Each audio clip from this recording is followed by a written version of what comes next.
नमस्कार। मध्यकालीन भारत इतिहास शुरू करते हैं। इसमें पहली कड़ी में पढ़ेंगे भारत पर अरबों का पहला हमला जो हुआ था मोहम्मद बिन कासिम के द्वारा किया गया था 712 AD में सिंध के शासक ताहिर के विरुद्ध। और जो मोहम्मद बिन कासिम के ऊपर पुस्तक लिखी गई है उसका नाम है चचनामा। लेखक जो इसके अज्ञात हैं। अबू बकर ने इस पुस्तक का फारसी में अनुवाद किया था। ठीक है, तो आई कासिम ने भारत में जजिया नामक कर को सर्वप्रथम लागू किया था।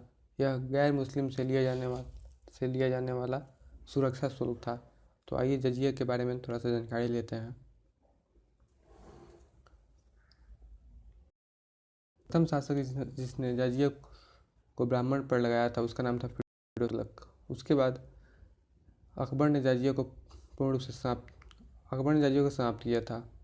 उसके बाद औरंगजेब ने फिर से शुरुआत की जजिया कर को लागू किया। जजिया कर को पूर्ण रूप से समाप्त किया था वो जो शासक है वो है मोहम्मद शाह ने जजिया कर को रूप से समाप्त किया था। अब आइए देखते हैं भारत पर तुर्कों का पहला जो हमला अल्पतकीन ने किया था। गजनी साम्राज्य का संस्थापक अल्पतकीन है और इसके जो गुलाम था वो था सुबुक्तकीन। अल्पतकीन का दामाद भी इसके एक और रिलेशन के साथ है, वो दामाद है सुबुक्तकीन जो है अल्पतकीन का दामाद भी है और गुलाम भी था। और सुबुक्तकीन का पुत्र था महमूद गजनी। तो आइए महमूद गजनी के बारे में देखते हैं। महमूद गजनी प्रथम आक्रमण जो इसने किया था 1001 ईस्वी में किया था। शाही जयपाल के विरुद्ध किया था। उसके बाद इसका अगला आक्रमण है इसमें 1025 ईस्वी में प्रमुख आक्रमण सोमनाथ मंदिर पे। और 1027 ईस्वी में इसने आक्रमण किया था। अंतिम आक्रमण है इसका जाटों के विरुद्ध। जब सोमनाथ से वो सोना पैसा लूट कर ले जा रहा था तो उस समय जाटों ने इसके खिलाफ आक्रमण किया था और कुछ धन को जाटों ने लूट लिया था वहाँ से। और इसकी मृत्यु हो जाती है 1030 ईस्वी में। और इसके दरबारी थे वो थे फिरदौसी और अलबरूनी। फिरदौसी जो पुस्तक लिखा है उसका नाम है शाहनामा और अलबरूनी किताबुल हिंद। इसको तहकीक ए हिंद के नाम से जानते हैं।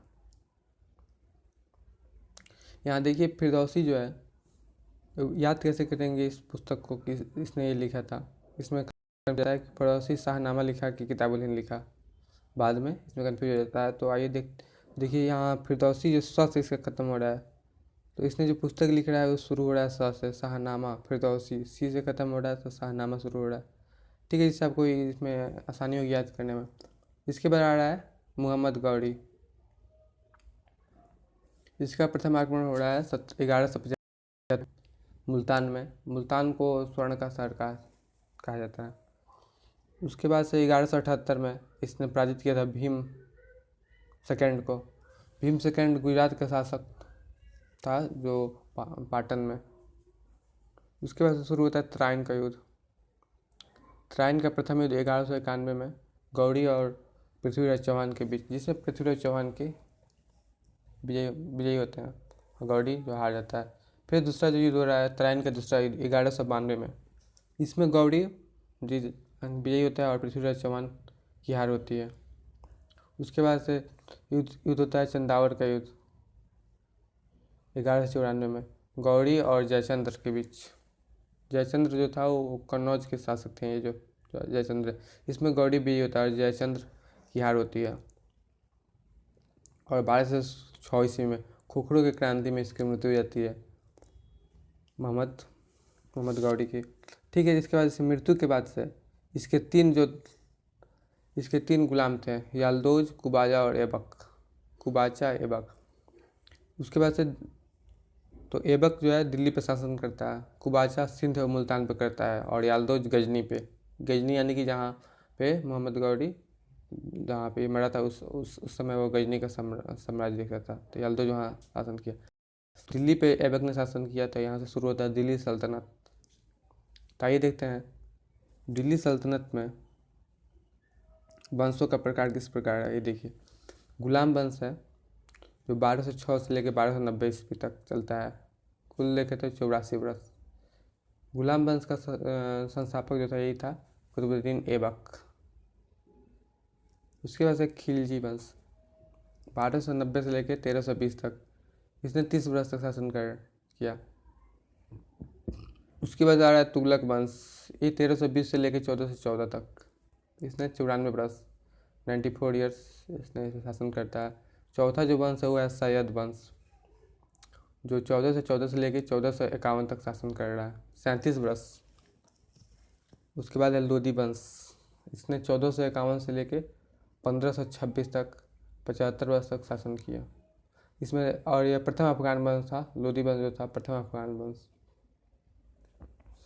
यहाँ देखिए सबसे ज़्यादा जो शासन किया वो है तुगलक वंश, इन्होंने 94 वर्ष तक शासन किया है। एग्जाम में क्वेश्चन आता है इसको क्रम में सजाने के लिए कि किस वंश के बाद कौन सा वंश आया। तो ऐसे याद करने के लिए आपको हम एक ट्रिक देते हैं जिससे आपको ये जल्दी अच्छा से याद हो जाएगा और आप एग्जाम में ऐसे क्वेश्चन को तुरंत हल कर देंगे। अभी कुछ दिन आप याद करेंगे तो याद रहेगा, लेकिन बाद में भूल जाएंगे इसको। तो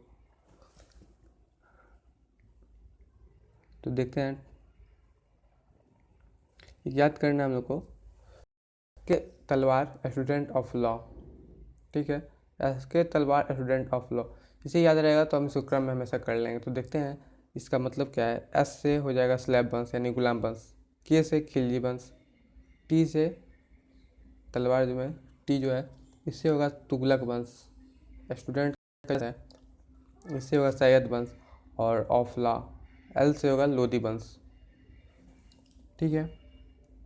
तो आप ये इसको याद कर लें जिससे आपको आसानी होगी क्रम में लगाने में। एस के तलवार स्टूडेंट ऑफ लॉ, ठीक है। तो आइए एक बार देख लेते हैं। एस से जो होता है स्लैब वंश यानी गुलाम वंश, ये हो गया यहाँ पे। के से खिलजी वंश, टी से तलवार जो है उससे तुगलक वंश, एस से जो है सैयद वंश, और एल से जो है लोदी वंश। लोदी वंश प्रथम अफगान वंश है जिसने दिल्ली सल्तनत पे शासन किया था। उसके बाद आइए देखते हैं, हम शुरू करते हैं गुलाम वंश जो 1206 से लेकर 1290 ईस्वी तक शासन किया था। यहाँ देखिए कुतुबुद्दीन ऐबक इसका संस्थापक था, और इस दिल्ली सल्तनत का जो संस्थापक है कुतुबुद्दीन ऐबक, इसने राजधानी अपनी लाहौर बनाई थी।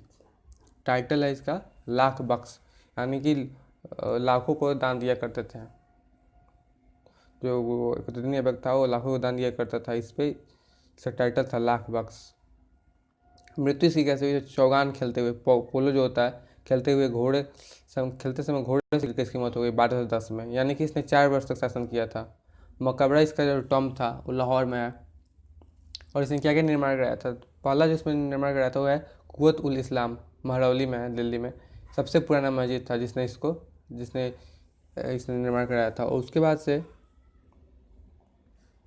देखें तो 2.5 दिन का झोपड़ा अजमेर में है, इसने इसमें निर्माण किया था, इसको मस्जिद में आया था। जो ये तो पहले विष्णु मंदिर था, अभी भी दीवारों पे भगवान विष्णु के श्लोक लिखे हैं। तीसरा इसने जो बनाया था वो है कुतुब मीनार। आइए देखते हैं कुतुब मीनार के बारे में। शुरुआत इसने किया था कुतुबुद्दीन ऐबक ने, लेकिन जो पूरा किया था वो था इल्तुतमिश, इसका गुलाम था कुतुबुद्दीन ऐबक का इल्तुतमिश, इसने पूरा किया था। मरम्मत इसे कौन करवाया था? 5th फ्लोर का फिरोज शाह तुगलक FST, इसने 5th फ्लोर जो था इसका मरम्मत कराया था। और कुतुब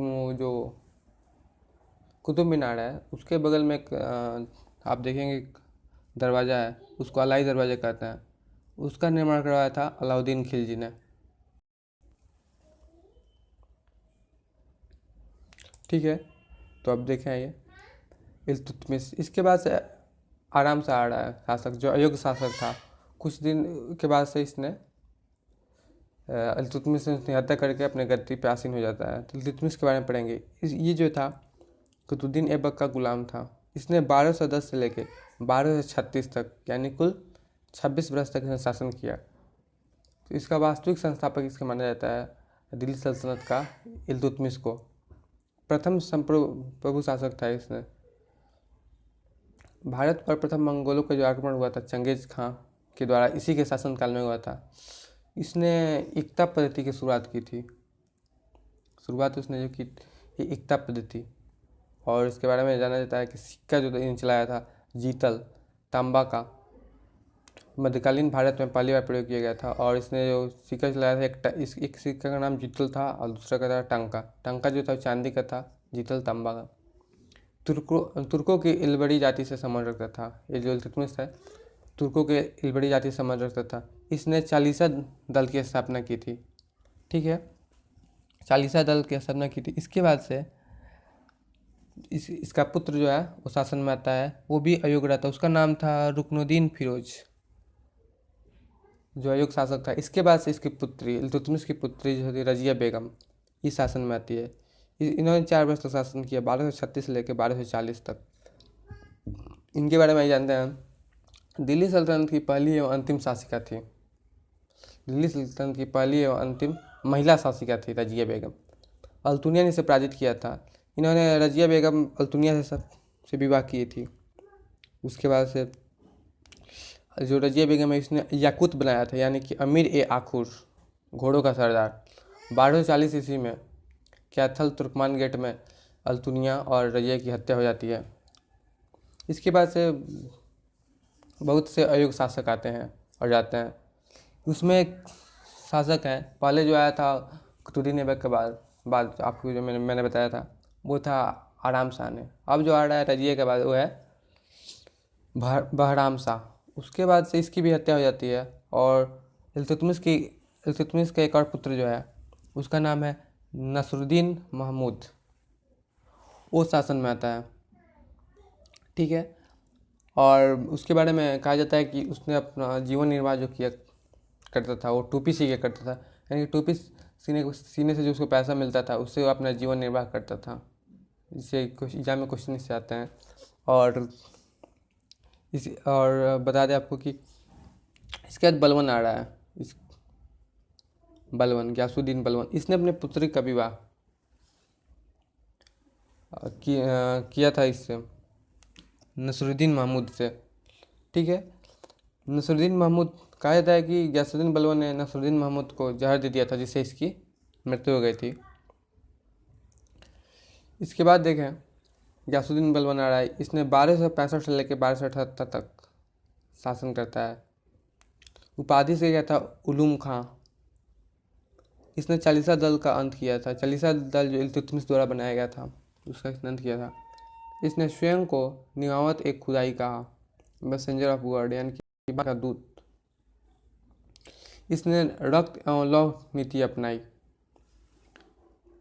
रक्त और लौ की नीति अपनाई थी गयासुद्दीन बलवन। इसने स्वयं को फारस के अफरसियान वंश से जोड़ा। ईरान जो वंश है अफरसियान वंश से जोड़ा था। इसने अपने दरबार में सिजदा, यानी झुककर प्रणाम करना, वो भी 90 डिग्री पे। और पाबोस, पाबोस क्या है? पाबोस है कि पैर चूमना, ये भी प्रणाम का ही एक स्वरूप है, इसमें है पैर चूमना। और नौरोज, ठीक है, इसने शुरू किया था। और नौरोज यानी फारसी का नया वर्ष को प्रारंभ करवाया था गयासुद्दीन बलवन। ठीक है, इसके दरबार में फारसी के प्रसिद्ध जो कवि थे अमीर खुसरो और अमीर हसन रहते थे। ठीक है, अब आइए थोड़ा सा यहाँ एक जीके का क्वेश्चन है उसको देख लेते हैं, नीति कमीशन के बारे में, यानी कि नीति आयोग। इसका फुल फॉर्म जो है national institute for transforming India. और इसके वाइस प्रेसिडेंट उपाध्यक्ष हैं अरविंद पनगड़िया। और इसके CEO जो हैं ये हैं अमिताभ कांत।